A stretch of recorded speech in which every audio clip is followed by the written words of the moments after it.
Yo, fuck you, man. I don't know what you're talking about. You need to get your shit for real, man. For real. Yeah. Yo, man. Remember that girl up in the front row? For real, for real. So we're in my office, and this is kind of the sitting area, meeting area for the office where I have sometimes meetings with people from the team and sometimes clients. And the area is really outfitted with many things that I've designed. One element is this kind of seat, which is called the sablier du temps, which is really kind of an hourglass. And it's made by Philippe Purel, and it's all out of blown glass. And that's a side piece, part of a larger collection called A Lazy Afternoon. Then this is a lounge chair where the structure was designed by two brothers post-World War Italy called Giudici, and it was for a hotel in the lake region of Italy, in Lake Como. And there's an armchair and a sofa, and the armchair is called Little Ray. And it's made by a company called Duvivier with fabric from Dédar and Piafre and Nobilis. And then there's a low table here, which is called Thunderbird. And this is an entire exercise which examines laminated leather as a structural element, as opposed to leather, which is just something that you cover. It started quite a long time ago. I think when I was about 15, I started designing furniture and boats. And I actually thought I was going to be a naval architect for a long time. And then I went to architecture school in the United States at Cornell. And when I finished, I did architecture for a while. And then I came across the work of Andre Putman, and I just felt a new orientation, a new pull to do something else. And that's when I came to Paris in 1987 to work for her. And then I worked together with her for 17 years, and I was her partner at the end. And then I opened my own office in 2004. In France, I have the impression that it's much more customized. You have an idea, you find an artisan who can make it.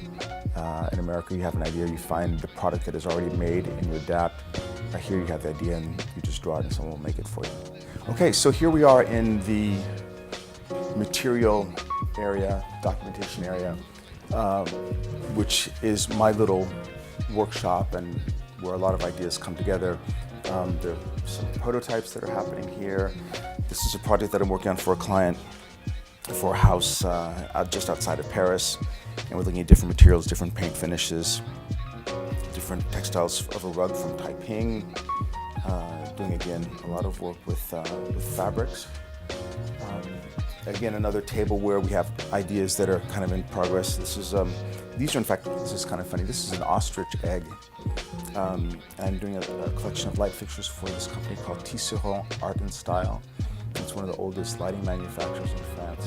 And they have ostrich eggs, and so we're doing a lighting fixture based using ostrich eggs, which I think will be kind of fun. This is a mirror called Looking Glass, which again is a sort of concept piece because there are a lot of ideas going on. But what I like about this is that it's a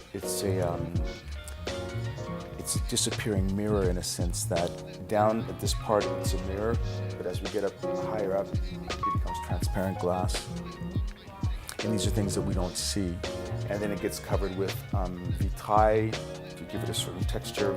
And as it's a mirror, so the whole idea of this mirror is it's a mirror to get undressed, because usually you use a mirror to get dressed, but the process of getting undressed is a little bit different. Someone told me that my style was basically textured minimalism. And that probably requires an entire analysis, but quite simply, what that means is that it's very clean lines, very simple forms, but I play a lot with textures and materials. And the idea is to use grapes after they've been pressed, to mix them with linen and with hemp to make a paper. And there's an entire narrative behind that because the hemp is an element which was used to keep the champagne corks in by Dom Pérignon many, many years ago in the 18th century. And so by using elements that are part of the whole champagne culture, you really make a product that has a lot to do with the champagne house.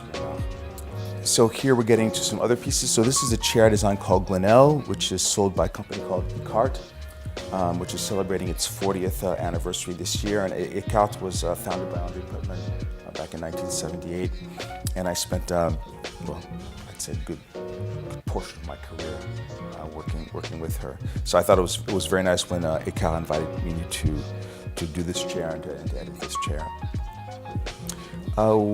On this side, so this is a console that I designed for Architectural Digest in 2016, and it's a sort of abstract of a wave, and so it's called Zuma because Zuma is a beach just near Los Angeles, and it's a big surfers beach, and I'm not a surfer, but a lot of my friends are surfers, and so I did this sort of homage to them as this abstract of this kind of, the tube, this sort of wave.